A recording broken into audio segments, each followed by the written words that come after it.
বিসমিল্লাহির রহমানির রহিম। আসসালামু আলাইকুম প্রিয় দেশবাসী, আপনাদের সাথে কিছু না কথা বললে আর ভালো লাগে না। কারণ আজকে সারাটা দিনে আমি ঘুরলাম অনেক জায়গায়, আলহামদুলিল্লাহ সব এলাকায় ভালো দেখেছি, কিছু কিছু জায়গা অনেক বিশ্রী অবস্থা, খারাপ। যেরকম কালকে রাতে গ্রামীণ ব্যাংক পুরাইছে, তারপরে আজকে ব্যাংক পুরাইছে এবং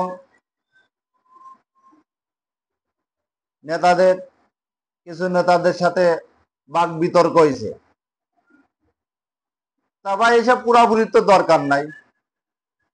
আপনারা যদি অন্যায় না করেন, আপনারা আত্মসমর্পণ করেন, করে আইনের কাছে আসেন। আপনারা জোর করে কি বিচার কার্যক্রম বন্ধ করে রাখবেন?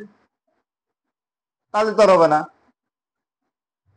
আপনারা বলে সত্য কথা বলেন, সত্যবত চলেন, সত্যবাদী, তা আপনারা কি জন্য এরকম বিশৃঙ্খলা করতেছেন? তাই কন। আপনাদের নেতারা তো সব বাগিছে, খোঁজ নেই। আপনার তো সৎ লোক, আপনারা নিজেরাই বলেন, তা কি জন্য এগুলো করতেছেন? যাই হোক, এই যে যেগুলো গাড়ি পুরানো হয়েছে, বাড়ি পুরানো হয়েছে, ব্যাংক পুরানো হয়েছে, কে বা কারা পুরাইছে আমরা তো দেখি না। তবে এগুলো করা ঠিক না। যদি আপনারা মুসলমান হয়ে থাকেন, মানে মুসলমান, এগুলো সম্পূর্ণ ইসলামের নিষেধ, মানুষের ক্ষতি করা যাবে না।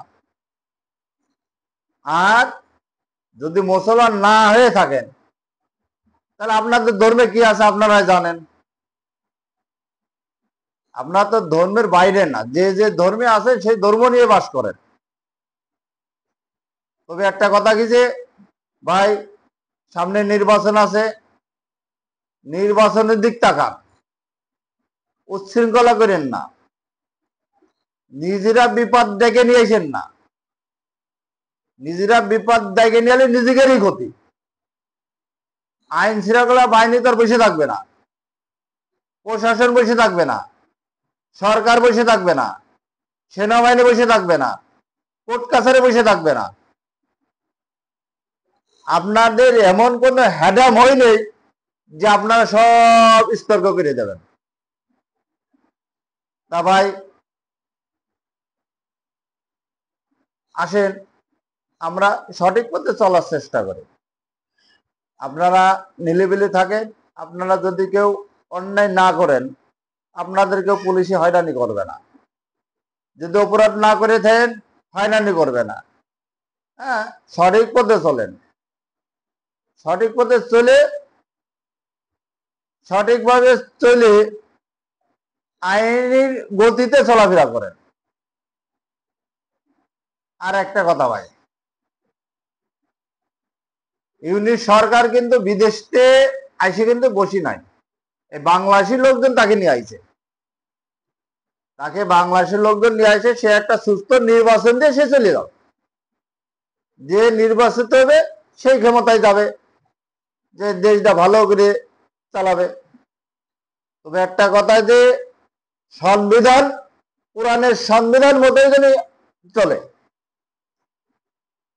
কারণ আমাদের মালিককে আল্লাহ, এই দুনিয়ার মালিককে আল্লাহ, সংবিধানের মালিক কে হবে?